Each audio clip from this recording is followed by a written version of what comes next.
first thing I'd like to do just to get on tape is just to get your name first and last and the correct spelling, so I have it.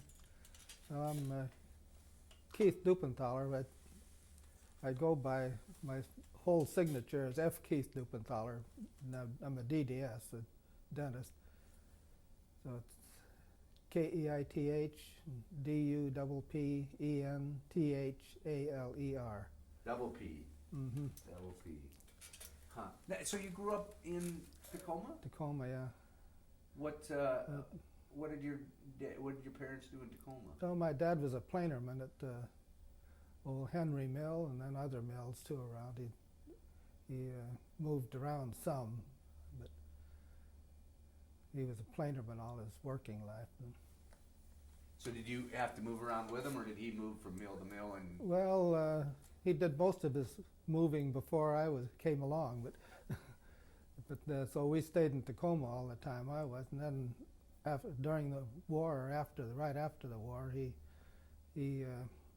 went down to Chehalis and worked in a mill down there, and I'd come home in summertime and a couple of years anyway, and when I was vacation from dental school and work in the mill with him, and so we'd commute from Tacoma and back on weekends, and stayed down Chehalis during the week. yeah, back then that was a commute. That was a Well, that was a ways, yeah. It's, I don't know, 50, 60 miles or something like that, or maybe more. no I-5 going through there, no. Yeah, I don't know. Yeah, there was some I-5 then. But Oh, did they have something by then? Okay. I think some of it, yeah. You know, old 99. Yeah. Huh. So had you, when you got in the service, had you already started your dental study, or? No, I was taking engineering before, but I just only got in just about a year is all, and down at Linfield in McMinnville, Oregon, and went in the service, and then decided when I got out, then I took these tests that I don't know who put them on, but they give you a test to see what your aptitudes were, for thing, and I came up with a dentistry was one of them, so I had a chance to get into dental school, so I did. So that's wasn't in the family then. It wasn't No. following in footsteps. Or? No, Huh. So did you enlist in the service, or were you drafted? no, or? I enlisted when I was down in McMinnville in Linfield. I signed up in Oregon, actually in Portland, and but then when I went in the service, I went in from Tacoma. Linfield's a beautiful little place. Yeah, it really is. It was kind of like a little family there when I went. I think there was only maybe 600 students or something like that then. Wow. It was real enjoyable time there and then went to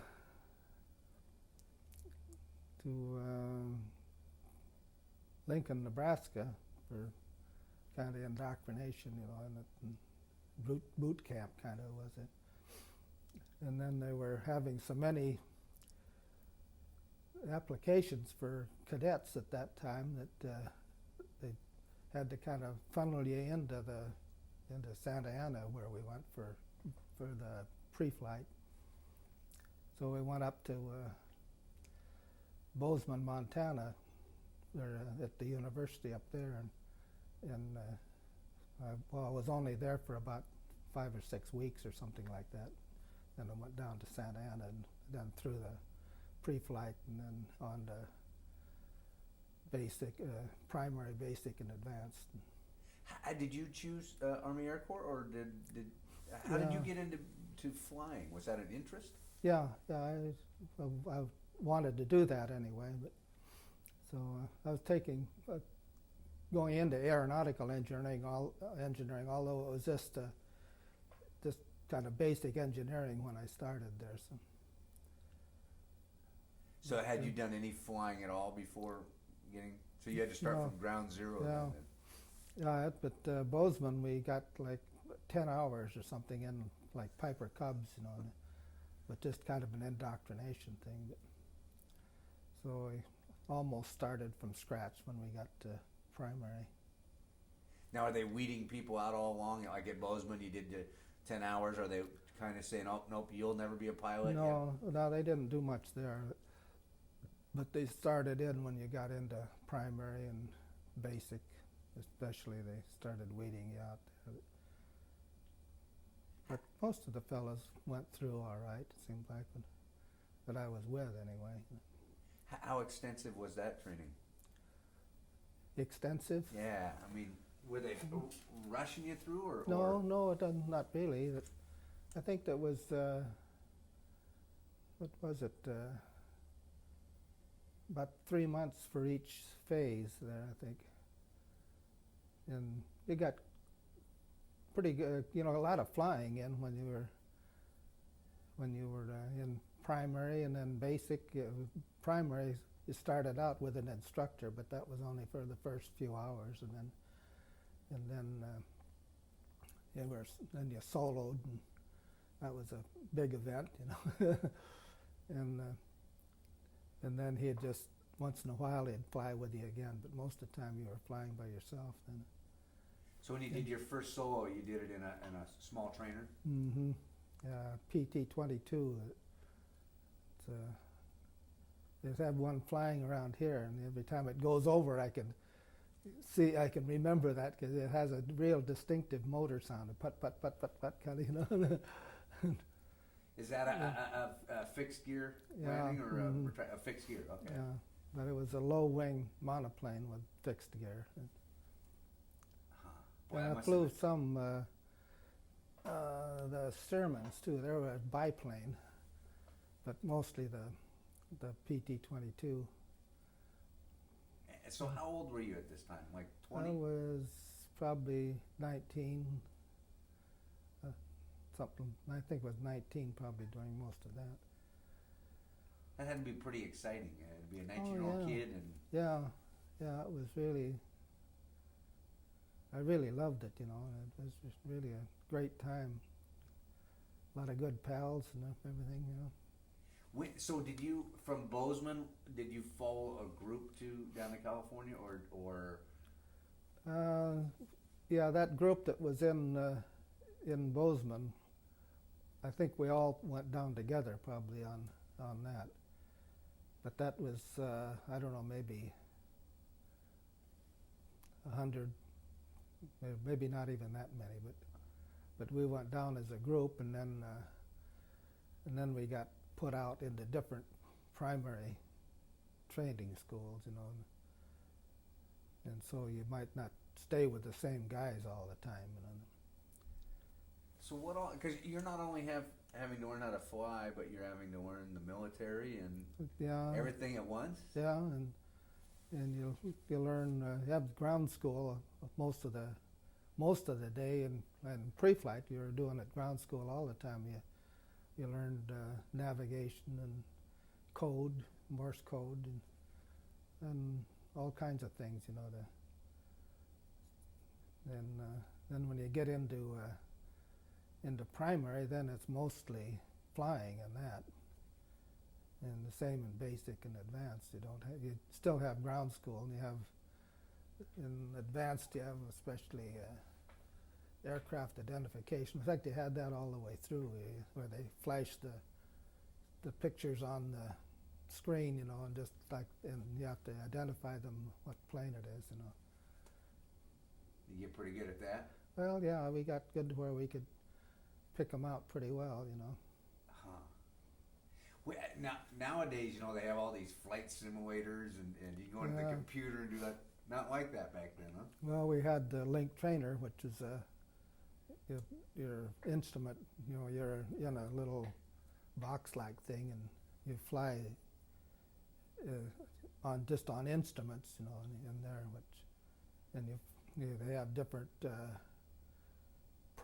problems for you to solve while you're flying, So it's kind of like a simulator, but it isn't. You don't have a picture of anything in front of you like they do now.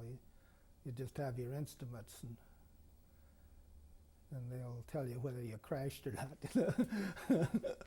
Not good news. Yeah. So it's kind of like a cockpit then. They have the Yeah, it's just like the cockpit of an airplane, and just all enclosed. So it's on kind of I don't know what, but so it rocks around. You can move it, like an airplane. So you got a little bit of the feel then. Yeah. So are they manually adjusting instruments to give you situations, or are they just feeding you? Yeah, they're talking to you most of the time and telling you what course to fly, and it's kind of a problem anyway that they have worked out there that you have to solve, so while you're in there. But Were you a natural at it? Was it something that you picked well, up? I picked it up really well, yeah, because I really liked it, and I went whole hog into it. Most of the guys did too. They're all pretty good, smart guys in there, That's and the pilots. I mean, not much different than today in the fact of the Top Guns. Pilots and aviators were pretty well respected. Kind of Well, yeah, I think so. a lot of responsibility and. Yeah, especially I wanted to fly fighters, but when I got to basic, they used to, these P-38s used to come slow rolling up the runways, and about every day they must have had a field pretty close around there, because they'd come and buzz us all the time, and I said, boy, that's so one for me. And when we got ready to leave basic, my instructor said, well, you better sign up for single engine advanced. He said, if you want to fly fighters. And I said, oh, no, not me. I'm going to fly P-38s. He says, okay, but remember I told you. So I signed up for 38s, and when we got up to advanced, they had these UC-78s. We called them the bamboo bomber, but they were a little twin-engine utility plane sitting on the flight line. We all said, boy, I don't think they trained 38 pilots in those. and about the next day, they had a big general meeting there, and they says, sorry, fellas, we need bomber pilots. That was the time all these 17s were going down, like mad over there, and they really needed the bomber pilots. So they says, we know you signed up for fighters, but says that's the way it is. You're going to be a bomber pilot. Then once we got into it, I really liked it and got a crew and everything. It was really great. So when did you see your first? Because you flew with B-17. B-17. Yeah. When did you see your first B-17? Well, that was in transition training, and that's after advanced. Then you get your wings and a commission, and then you're assigned to wherever you're going for transition into the actual plane, that you'll fly probably. And that's another about 3 months or something in that, and then you go into phase training, they call it, where you pick up your crew then, and that's a different field again you go to, and you pick up your crew and train then for another 3 months before they ship you out somewhere then. So before you've even flown a B-17, they then put your crew together that will eventually go on, is that? Yeah, probably they have them ready to go anyway. I think all these fellows have been going to a gunnery school and engineering school and navigation and bombardiers, and so they bring them all together then at this phase training you get. And so where was that you picked your crew up? Well, I picked them up in Lincoln, Nebraska, and then we went down to New Mexico, Roswell, New Mexico, and flew out of there then. So do you remember the day you got your crew, how they divvied everybody up? And Well, it was mostly just assigned, and then you could change them around if you wanted to, but you mostly decided, well, who wants to fly the lower ball and who wants to be a tail gunner, and so they kind of decided among anyway. I kind of let them decide among themselves where they wanted to be, and it worked out pretty well then. And that how big's the crew? How many? it was 10 in a crew. Wow, that's a lot of personalities to Yeah. keep everybody happy. And Yeah, we had a great crew though. Everybody got along fine, and, who were some of your crew members, and where were they from? Do you well, remember? my co-pilot was from Sacramento, and Bombardier was from Brooklyn, I think, and my navigator, I think he was from the Midwest. I think wasn't Chicago, but somewhere around in there. And then the other guys from Texas, and tail gunner was from New York, and they're just all over the country, So. Characters? And my lower ball gunner was from Dallas, Oregon, and I still see him quite often. Oh, really? Yeah, but he's the only one I've been able to keep up with. What's his name? Bevins, Eldon Bevins. And So he was Yes, the ball turret. yeah, and he was the smallest of the things of the crew, so he fit in there better.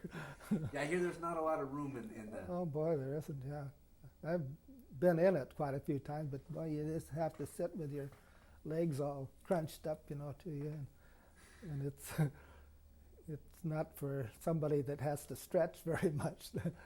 We interviewed a guy in just outside of Spokane, Gil Langdon, and he was pretty tall. And he had to take his boots off just to get that little extra room. Oh yeah, I bet. And Yeah. he'd set him up top. And Yeah. so, so when do you remember the first time you flew one of those big beautiful birds? Oh yeah, I was down in Roswell, I think, once, and yeah, it really looked big, when they coming from a small plane and sit there, you look like you're 3 stories high, But you soon got used to it, though.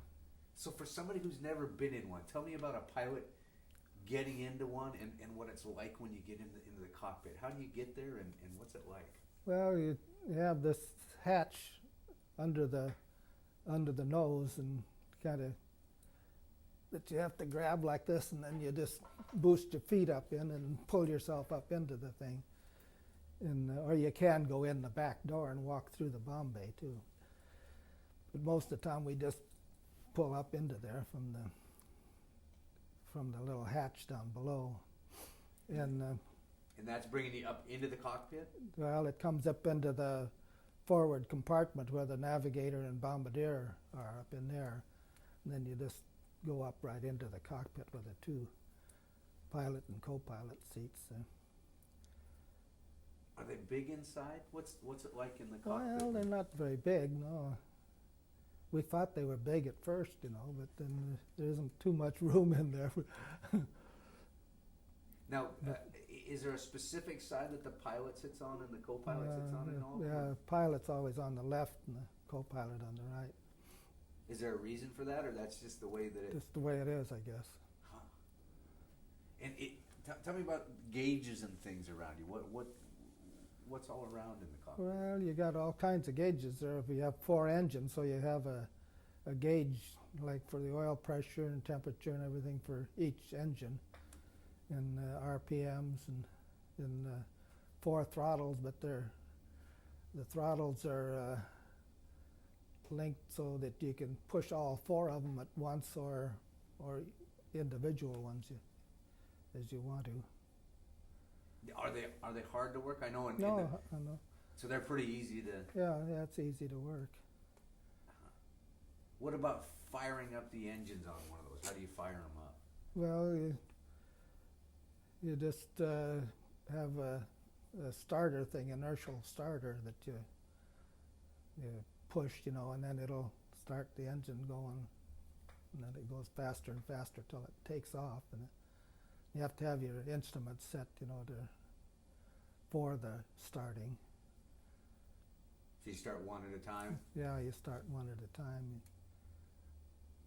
But you don't have any particular sequence, although there's one that's got more of a generator on it that you usually start that one first, and then because you have to have a ground generator too to get things going, and then you can disconnect the ground generator after that.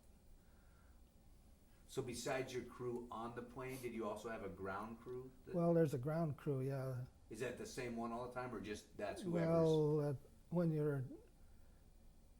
if you're training, you might get different planes all the time, you know. And when you're actually assigned to a group and flying combat, then you usually have the same plane. And although not always, something might be the matter with one, so they'll shift you to another plane that's a little more ready to go, you know.